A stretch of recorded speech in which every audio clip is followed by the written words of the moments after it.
Yang jamur merah ini kalau dimakan pagi, sore mati hewan ternak kita. Kita sudah sepakat ya bahwa pilihan pakan ternak terbaik itu kalau memenuhi salah satu unsurnya adalah sustainability.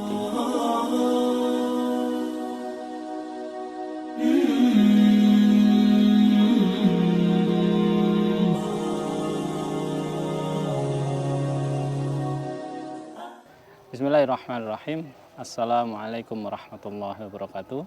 Alhamdulillahirabbil alamin wassalatu wassalamu ala asrofil anbiya'i wal mursalin wa ala alihi washabihi ajmain. Rabbi shrah li sadri wa yassir li amri wahlul 'uqdatam min lisani yafqahu qawli. Amma ba'du. Sahabat ternak dimanapun Anda berada, berjumpa kembali dengan saya Tri Adi Wijaya. Di episode kali ini kita berada di sebuah lahan pertanian ya, yang mana pada episode sebelumnya kita sudah membahas tentang beberapa alternatif cara ngarit itu ya, yang pada ujung itu saya menjelaskan tentang bagaimana kalau ngarit yang dari lahan pertanian. Nah ini contohnya ini ya, kita sekarang berada di lahan pertanian. Di belakang saya ini ada jagung, ini yang masih muda gitu ya, ada jagung. Saya nggak berani mentek karena ini bukan punya saya. Yang ini alternatif pakan ini, pilihan-pilihan pakan ini sebenarnya bagus gitu, tapi bergantung sama musim. Jadi seperti kita tahu pola pertanian di Indonesia itu kan musiman gitu ya. Jadi pada musim penghujan mereka nanam padi, pada musim yang air kurang gitu ya, curah hujan sedang sedikit, teman-teman petani ini menanam jagung atau komoditas-komoditas yang lain gitu. Nah hari ini kita berada di musim kering dan alhamdulillah ini masih ada tanaman jagung yang kita tanam gitu, yang merupakan sumber makanan untuk hewan ternak kita. Plus saya tadi itu ngeliatin ada ini makanan kita waktu kecil kalau main ke sawah ya, ini namanya ciplukan. Katanya bagus untuk kesehatan kita, terutama yang punya penyakit seperti si Muhammad Ali ya, Parkinson gitu. Saya coba makan, bismillahirrahmanirrahim. Ini namanya ciplukan kalau di sini ya, masya Allah, ini masih baru saya petik, masya Allah, bismillah. Manis, enak ya. Nanti kita bahas juga ini sebenarnya juga merupakan alternatif pakan bagi hewan ternak kita guna mencukupi, memenuhi nutrisi mereka. Tapi ya tanaman ini enggak umum ya diberikan oleh peternak kepada hewan ternak mereka. Tapi sesungguhnya ini mengandung banyak sekali nutrisi, terutama vitamin C ya. Jadi memang buah-buahan ini di Indonesia kan barang yang mahal ya. Jadi jarang peternak ngasih buah-buahan untuk hewan ternak mereka. Padahal buah-buahan ini menjadi salah satu unsur yang disukai hewan ternak kita. Ya coba jangan nanti baca surat Abasa ya. Situ ada salah satu yang harus kita penuhi unsurnya adalah unsur buah-buahan guna menyenangkan kita sebagai manusia dan menyenangkan hewan ternak kita. Tapi memang ini nggak umum ya, ini nggak umum, jarang orang ngasih buah-buahan. Kalau pas buah murah saja mungkin mereka ngasih gitu. Padahal dalam sejarahnya buah-buahan itu sering dikasih sama peternak kepada hewan ternak. Saya ambil contoh salah satu kisah pada waktu perang Badar ya, misalnya Rasulullah SAW ketika perang Badar itu salah satu yang ingin diketahui oleh Abu Sufyan adalah tentang kotoran ternak ya. Jadi dicari sama Abu Sufyan, musuhnya Rasulullah SAW waktu itu, kotoran ternaknya ini apa isinya. Ternyata di kulik gitu, kotoran ternaknya ternyata isinya adalah biji kurma. Masya Allah, kalau biji kurma berarti ini adalah kuda-kuda atau hewan-hewan ternak yang asalnya dari Madinah. Jadi ceritanya hewan ternak di Madinah di zaman Rasulullah SAW itu makannya kurma. Masya Allah ya, makan kurma. Baik, kita kembali ke pembahasan kita tentang jagung ya. Jagung ini Masya Allah hanya ditanam di musim-musim tertentu. Hampir semua komoditas pertanian Indonesia itu ngelihat cuacanya ini cuaca apa.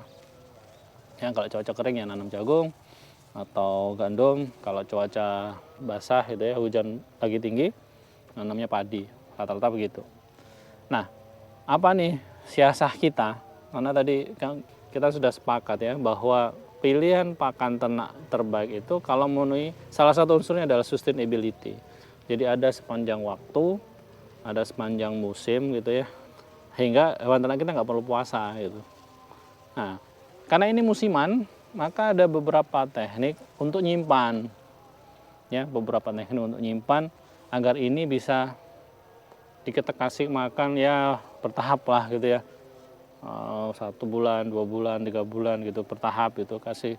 Nah, cara nyimpannya ada cara macam-macam gitu ya. Cara macam-macam nyimpan tanaman ini. Jadi kita tahu salah satu caranya kalau di desa itu biasanya ditumpuk-tumpuk aja.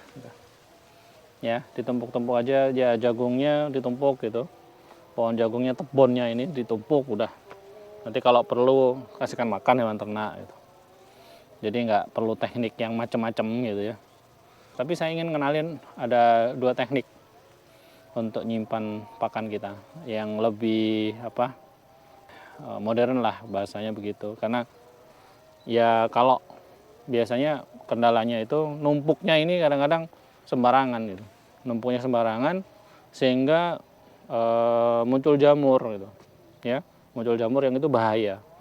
Kalau jamur itu berwarna, maka itu bahaya. Tapi kalau jamurnya masih putih enggak. Ya, insya Allah begitu, gampangnya begitulah. Tapi nanti kalau pingin lebih pingin tahu lebih detail tentang jamur, komen saja di bawah ini ya. Di bawah channel kita ini komen aja, Pak, saya pingin tahu jamur apa aja yang bahaya gitu ya. Nanti kita bahas tuh. Kalau ada pertanyaan-pertanyaan seperti itu, kita bahas di episode-episode selanjutnya.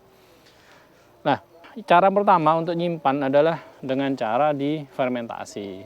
Itu bahasa yang sering dipakai ya, fermentasi, difermentasi itu intinya bagaimana sih fermentasi itu? Fermentasi itu intinya adalah bagaimana meningkatkan nutrisi dalam bahan pakan kita yang itu dibantu sama mikroba-mikroba goib, nggak kelihatan gitu maksudnya, hingga ini jadi sumber makanan yang disukai ternak dan bisa tahan agak lama ya. Teknik fermentasi itu bagaimana? Teknik fermentasi itu biasanya ditaruh dalam sebuah wadah tertutup, jadi sifatnya adalah anaerob, tidak pakai oksigen. Bisa ada beberapa sumber yang harus kita sediakan. Yang pertama sumber ini ya, sumber bahan yang akan kita fermentasi, misalnya jagung ya jagung, misalnya kita mau fermentasi bahan seperti hijauan yang lain juga bisa ya, ramban-ramban kita fermentasi bisa, ada mungkin batang kedelai, daun kedelai kita fermentasi juga bisa gitu ya, tergantung nanti niatnya buat apa. Kemudian yang kedua, fermentor itu sendiri. Fermentornya bisa jadi dari mikroba. Nah, biasanya teman-teman pakai E4 atau apa yang mikroba yang banyak gitu ya. Kemudian yang ketiga, bagaimana mikroba itu bisa hidup ya. Jadi kalau ada bahan, ada mikroba, ada bahan yang memastikan dia hidup, biasanya dipakai adalah yang sifatnya manis, tetes gula, kemudian bisa jadi air kelapa yang sifatnya ada gulanya lah gitu ya, karena mikroba itu bisa hidup dengan zat gula. Kemudian yang ini tidak mandatory, biasanya tergantung dari bahannya, adalah bahan yang sifatnya memberikan efek tidak terlalu basah bagi bahan yang sedang diolah gitu. Nah, ini jadi opsional aja. Tapi yang jelas fermentasi itu sifatnya tertutup. Ya, sifatnya tertutup. Anaerob gitu. Jadi butuh untuk dipastikan bahwa tidak ada udara yang masuk ke dalam bahan fermentasi kita. Yang mana Kalau ada udara itu masuk, artinya ada kemungkinan bibit jamur masuk ke situ, dan kemudian kalau jamur itu jahat bisa jadi kayak taun. Ya, kita pernah dapat kasus seperti itu. Jamur merah kecil banget, yang itu adalah akibat dari bocornya bahan fermentasi kita. Yang jamur merah ini kalau dimakan pagi, sore mati hewan ternak kita. Kalau dimakan sore, paginya mati hewan ternak kita. Cepet banget gitu ya. Makan sebuah makhluk, sesuatu yang Allah ciptakan tapi efeknya luar biasa. Itu akibat fermentasi yang bocor. Artinya fermentasi itu gagal. Nah, fermentasi itu apa nih kalau nggak gagal gitu ya? Samping tadi penampakan itu, penampakannya bebas dari jamur. Yang kedua adalah aroma. Aromanya cenderung untuk dia bau-bau kayak tape gitu ya, agak-agak kecut gimana gitu. Tapi buat ternak itu sangat edik, ya, bikin edik. Dan kalau bau itu, masya Allah, ternak itu langsung teriak, oh minta makan. Seneng banget sama bau sang alkohol hasil fermentasi tadi itu. Baik, itu fermentasi, boleh nanti ditanyakan detailnya bagaimana. Tapi yang kedua, saya ingin memberikan alternatif untuk penyimpanan adalah dengan silase namanya. Silage, atau itu kan bahasa Belanda ya, silage pakai silo besar gitu. Tapi ini disimpan dalam silo yang besar gitu ya. Jadi disimpan itu udah kapan dibutuhkan dibuka, keluarin. Ya, kapan dibuka keluarin gitu. Tapi ini bersifat aerob. Ya, silase bersifat aerob. Oh ya, saya lupa ada 3 sebenarnya. Yang terakhir adalah hay. Hay ini biasa dipraktekkan oleh kawan-kawan peternak kita dari Australia. Tapi di Indonesia masih jarang gitu ya dipraktekkan karena keterbatasan alat, kemudian bahan dan seterusnya. Dan Indonesia sebenarnya sangat melimpah dengan bahan-bahan yang serba hijau, organik dan seterusnya begitu. Masya Allah banyak banget. Nah, tapi di akhir ini, di akhir episode ini, saya ingin mengenalkan pada satu teknik baru namanya teknik pakan kering. Apa itu? Nah, ini kita bahas aja enaknya di episode selanjutnya tentang pakan kering itu, bagaimana pakan kering itu, bagaimana nyimpennya, kemudian bagaimana nyarinya dan seterusnya. Nanti kita bahas panjang di episode selanjutnya. Ya, nantikan episode selanjutnya. Barakallahu fikum. Assalamualaikum warahmatullahi wabarakatuh.